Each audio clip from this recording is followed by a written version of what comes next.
तो चलिए आज समाज के एक बहुत ही गहरे, कह सकते हैं एक विरोधाभास को समझते हैं।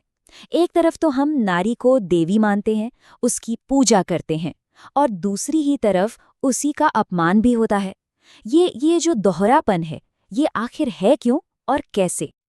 देखिए, हमारा एक बहुत प्राचीन ग्रंथ है मनुस्मृति। उसमें एक बड़ी पावरफुल बात कही गई है, यत्र नार्यस्तु पूज्यन्ते रमन्ते तत्र देवता। मतलब जहां औरतों को इज्जत मिलती है वहीं देवता बसते हैं।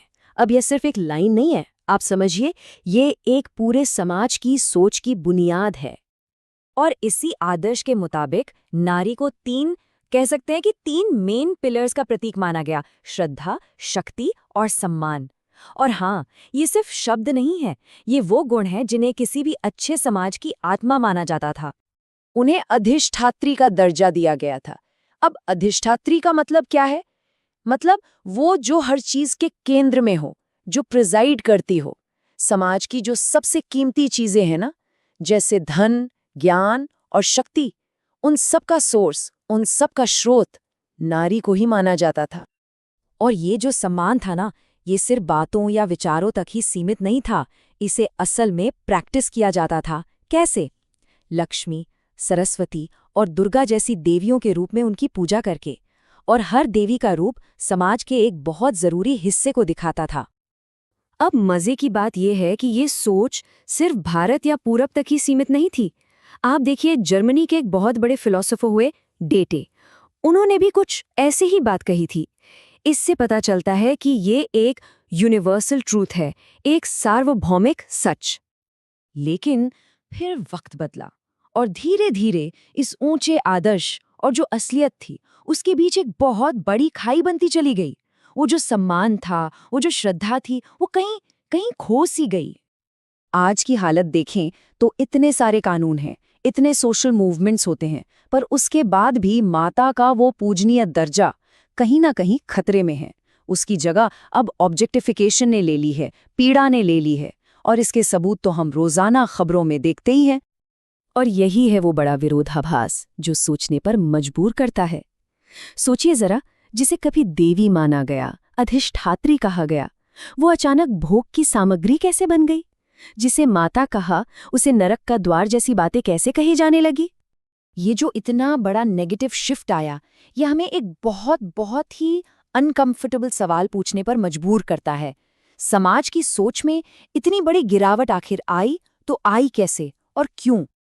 इस दर्द को, इस त्रासदी को मैथिली शरण गुप्त जैसे महान कवियों ने अपनी कलम से बयां भी किया।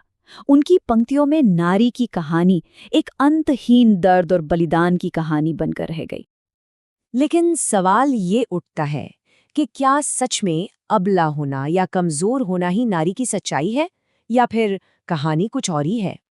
इस सोच को सीधे सीधे चैलेंज किया महात्मा गांधी ने। उन्होंने साफ कहा कि औरत को अबला कहना उसका अपमान है। ये एक अन्याय है जो पुरुष ने नारी के साथ किया है, एक ऐसा झूठ जिसे समाज ने सच मान लिया। और अगर असल में देखें तो एक महिला की शक्ति तो अनमैच्ड है, अद्वितीय है। वो एक नई जिंदगी को दुनिया में लाती है। सिर्फ लाती नहीं, अपने ही शरीर से उसे पोषित करती है, उसे पालती है। तो ये कमजोरी का निशान कैसे हो सकता है?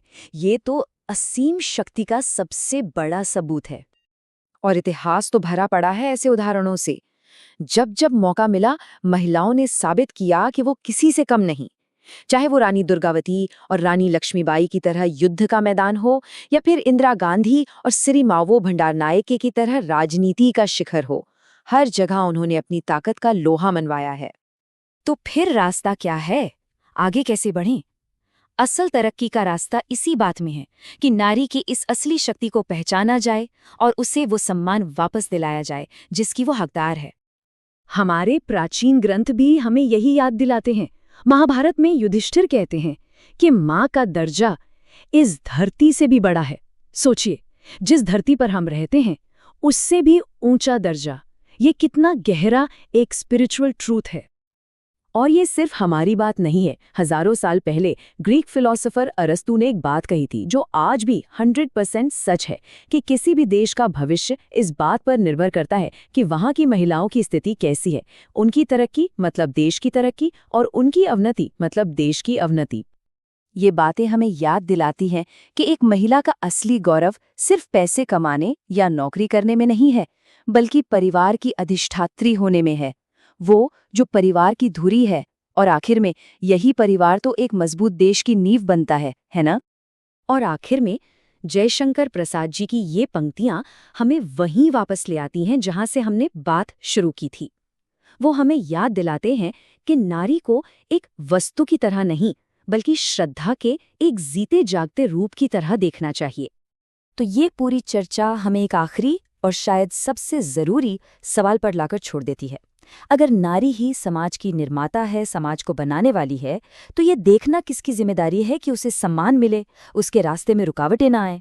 और ये सिर्फ एक सवाल नहीं है, ये हम सबकी एक कलेक्टिव रिस्पॉन्सिबिलिटी है, एक सामूहिक जिम्मेदारी है।